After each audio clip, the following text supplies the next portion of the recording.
What is going on, everybody? It is time for NXT Vengeance Day coming up on Valentine's Day. So I am going to be giving my predictions on the pay-per-view coming up. And really quick, we're going to take a look at the Royal Rumble predictions that I made, and let's see how I did there. With only 6 matches to predict, I got 5 of them right. The only one I missed, of course, was Edge winning the Men's Rumble. I picked Daniel Bryan. I was close. It was down. I literally said I was down between Daniel Bryan or Edge. I just went with Daniel Bryan with my gut, but Edge got the win, and I still think it was still a good decision, by the way. That's another video if you want to check that out. Should Edge have won the Royal Rumble here on Jobber Radio? I want to hear your thoughts. But on the show, I went 5-1, and so far this year for pay-per-views, I am 12-2. For the Impact Wrestling, I only missed one match on that. So 1 match per show I'm getting wrong out of 2 shows. So I think that's, not too bad. We'll see how we do with only 5 matches here at Vengeance Day. Something about this show really isn't working for me. I don't know if it's the 2 Dusty Classic matches or what, but I don't know. I'm usually jazzed up. I know the matches are going to be pretty good. I know that's going to be a thing, but something about this show is just not jumping out at me as like a must-see takeover like we're normally getting. So either way, I am a little disconnected from NXT, but I think I still am going to do a pretty good job. So hear me out on these predictions. We're going to go through them right now. And I don't think I said it at the beginning. I'm Jake, aka Bomber, by the way. Yeah. So let's start off with the match that I know that's going to be the outcome. It should be pretty obvious. I think the NXT North American champion Johnny Gargano defends against KUSHIDA. I was really torn on this match to begin with because Johnny Gargano has been having really short title reigns as of late. But man, there's a golden rule when you're making predictions in the wrestling world. And I've been doing this for a very, very, very long time, doing prediction leagues and all this kind of stuff. So I try to analyze as much as I can. And there's one golden rule, usually, that's not 100% correct, but very close. If the challenger on the go-home show holds up the belt that he is challenging for the very next on the pay-per-view, good chance he's not going to win. And ladies and gentlemen, I have to show you right here, Exhibit A that happened just tonight. I'm recording this right after TakeOver. Not good. Not good sign for KUSHIDA here. He literally held the title up right above Gargano. Now, there are so many things that can be involved in this match. Yes, we got Dexter Lumis. Yes, we got Austin Theory. There's going to be some shenanigans. And right now, Gargano is playing that very, chicken shit heel where he's petrified of Dexter and he's being a little squirmy heel with KUSHIDA, trying to get away with his hurt arm and all that kind of stuff. I think KUSHIDA is going to come out of this looking super strong. He's going to win it right at the end, and somehow, underhand tactics, Johnny Gargano is going to defend his title and leave TakeOver with the championship. So, because I think in the end, I think the person that's going to end up taking the title from Gargano is probably going to be Dexter Lumis. We'll see. I didn't think Leon Ruff was going to fucking take it either, but he did. So who knows? But I do not believe it's going to be KUSHIDA. They've been down this road a couple times where Gargano he loses the title right away. I don't think it happens here. So, yeah, KUSHIDA held the title belt up. Easy prediction for me. Very confident Gargano leaves with the title. Okay, let's go next. Do I want to do this one? No, I don't want to do that one yet. Let's do the women's title match next. I'm a little more confident in this one too. You got Io Shirai taking on Toni Storm and Mercedes Martinez. Triple threat match. I feel like I've seen a triple threat match for the NXT Women's Championship not long ago. I feel like the title changed hands in that triple threat match where Charlotte lost it to Io Shirai. And guess what? Charlotte didn't get pinned. Now, the thing is, when I look at this is kind of, I'm a little disconnected from NXT, but it seems kind of rushed. And it seems like it's brand new. And this whole thing to me looks like it's revolving around Martinez and Storm kind of as a separate thing. And Io Shirai is kind of just, there as the champion. Yes, they're both gunning for Io Shirai, but it seems to me that they have bigger beef with each other. So to me, I'm leaning more towards Io Shirai there. And I don't think that they're going to have the NXT Women's title be changing hands again in a triple threat match. They just recently did that, and I don't see Io Shirai being pinned, and I don't see them having like Toni Storm pin Martinez or Martinez pinning Storm and Io Shirai losing the belt without getting pinned, because they literally just did that with Charlotte Flair. So I am going to go with Io Shirai. When I say just did that, I mean the last title change. It's been a couple months. But I'm going to go with Io Shirai on this one. I think that is going to spawn off a separate Toni Storm Martinez, that they're going to keep doing their thing, and they'll settle it probably on just a regular NXT week show sometime. But we're going to see Io Shirai carry on, and I think somebody that we're about to talk about very soon is going to challenge her for that title. But let's move on. I'm picking Io Shirai to successfully defend her title, same as Gargano. So 2 matches with the title on the line, no changes just yet. Okay, now speaking of the women, we have the tag team Dusty Classic finals in the women's tournament, that is. Ember Moon and Shotzi Blackheart versus Raquel Gonzalez and Dakota Kai. Right away, I when I looked at the brackets, I kind of knew Dakota Kai and Raquel Gonzalez were going to make it to the finals. I'm a little surprised about Shotzi and Ember Moon, though. That's more of a thrown together team. At least Dakota Kai and Gonzalez have been like grouping together for a while. They've been teaming together for a little while. So that makes sense to me. The whole Shotzi and Ember Moon, I have a problem with this pay-per-view when I looked at all the people that I'm picking, and I have too many heels winning, too many bad guys winning on this show. And it makes me worried, because usually you don't want to go into a show with all good guys winning or all bad guys winning, or more bad guys, more good guys. Usually there's more of a half and half, usually. But man, this pay-per-view, it does not look like that is the case. I'm not seeing a lot of outcomes for faces to win on this pay-per-view. So when I'm looking at this, I feel bad picking Raquel and Dakota only because they're another heel team that's going to win. Raquel has been being built up. She just got big wins over Rhea, their whole feud. She won the blow off of that. It looks like they're building Raquel up to be, I don't want to say the next big thing, but, one of the next top women on the roster there. And is she going to do that solo is the question. Or are they going to give the win to a makeshift tag team? This is one of the hardest matches of the pay-per-view for me to pick.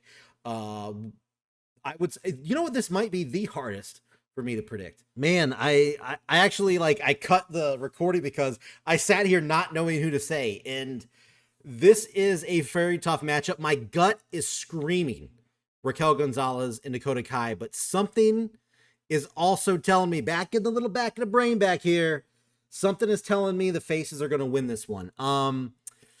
So it's my gut versus my brain, and I am going to go with my gut on this one. I think that if I get a match wrong on the show, I think it's probably going to be this one. But I am going to go with my gut. I am going to say Raquel Gonzalez and Dakota Kai, because yes, they are going to go on to face Shayna Baszler, Nia Jax. It only makes sense. And guess what? There's plenty of history there with Dakota Kai and Shayna Baszler, outside the ring and, in the ring. But it's heels versus heels as well. So that has a bad feeling there. But I don't like the idea of the makeshift tag teams winning. So my gut is telling me to go with Raquel Gonzalez, Dakota Kai, and I feel like I'm picking the wrong team here, but my gut is telling me them. So I'm going with it. I'm locking it in. Boom! In. Raquel Gonzalez, Dakota Kai wins the Dusty Classic. Moving on. Okay, let's go to the other Dusty Classic match. This one also has me going crazy because looking at the brackets, as soon as MSK came out, I knew, they're going to the finals. I knew that they were going to the finals, and I was looking at the young Grizzled veterans. I said, if it's not Undisputed Era, it's going to be the Grizzled veterans. I pretty much could see this outcome coming, and now that it's here, now that I picked this outcome correctly, I don't think I'm going to get the final match right, because I don't see MSK winning. I do not see MSK winning. They brought him in. They brought all this hype in as, the new tag team. They made it all the way to the finals. they got their glory. They already made a name for themselves. They already proved themselves. They don't have to win the Dusty Classic. That's the thing. You got the young grizzled veterans who went to the finals last year and lost. And I think the story is they made it to the finals last year and they come in and they win it again. Or are they going to go the other route and say, are they going to be the story of the team that just can't get the win and at the end of the day? It's another heel versus face problem here. So I just watched these two little videos on the side, seeing them like after the match interviews with them. Didn't help at all. Don't even watch those. Don't help at all. Okay, I gotta pick a winner here. This is another one of the gut situations. My gut initially from the very, very beginning, I knew MSK was going to get to the finals.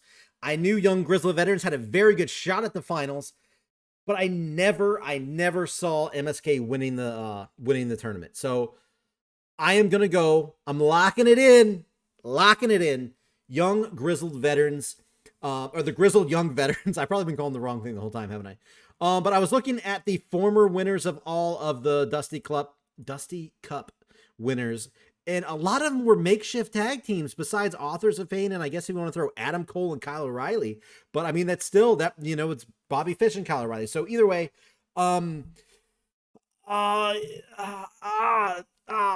yeah, I'm just happy that these are two actual tag teams facing off for the championship here, the finals. At least, you know what, that makes me feel a little bit better actually about the women's, because they are just not a tag team.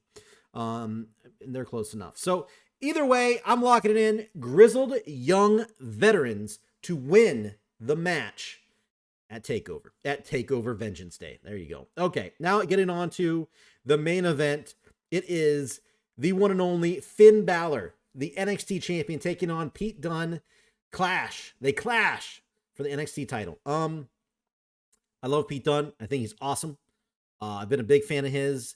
Finn Balor, I'm not the biggest fan of his, but you know what?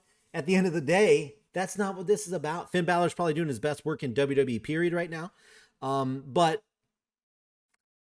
it's not Pete Dunne's time. It's not. I mean, as much as I love Pete Dunne and I would love to see him win, the whole thing with Danny Burch and Oni Lorcan, I can't even talk right now.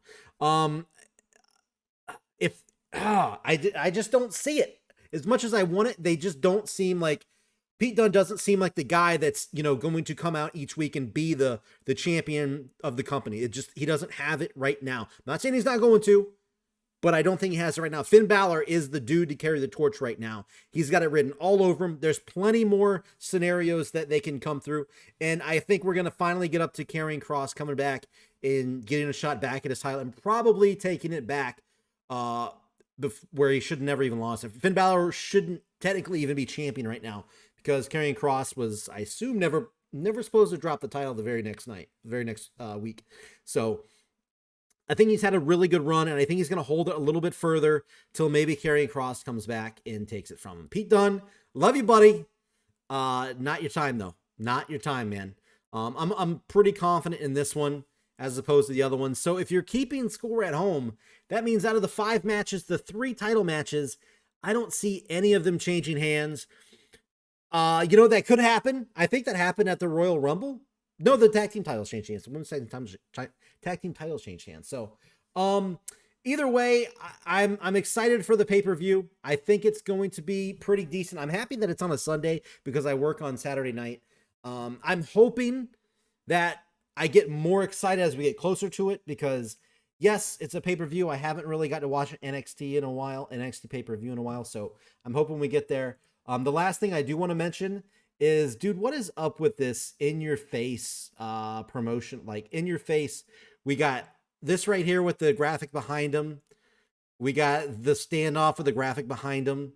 We got the standoff with the graphic behind him and the trophy. We got the standoff with the graphic behind him. We got this guy. It's so in your face and phony and just it feels really, I don't know, something about NXT right now has me so off of it. I hope the show gets me back in it when I watch it this weekend. I hope you guys enjoy the pay-per-view too. Let me know down below. Who do you guys think is going to win in the matches? Which ones do you think I definitely got right and I definitely got wrong? Because the two big toss-ups to me are the Dusty Classic matches. The other ones, I feel good about the title matches. That's the crazy thing. I feel good about the title matches. I don't feel good about the tournaments. But we'll see how it goes, and we'll see whether the record keeps intact and we keep it going. We keep that momentum going with this 2021 year in pay-per-views. That is it. Follow us at Jobber Radio, and please check out the website, jobberradio.com. I am constantly pumping money into fixing the website, getting things done behind the scenes right now. In front of the scenes, you're going to see a little bit more soon. But check everything out, and please subscribe if you haven't already, because I will be making these predictions and hopefully making them well, like I have been in the coming months. So there we go. We'll see you guys in the next video. Take care and enjoy the show.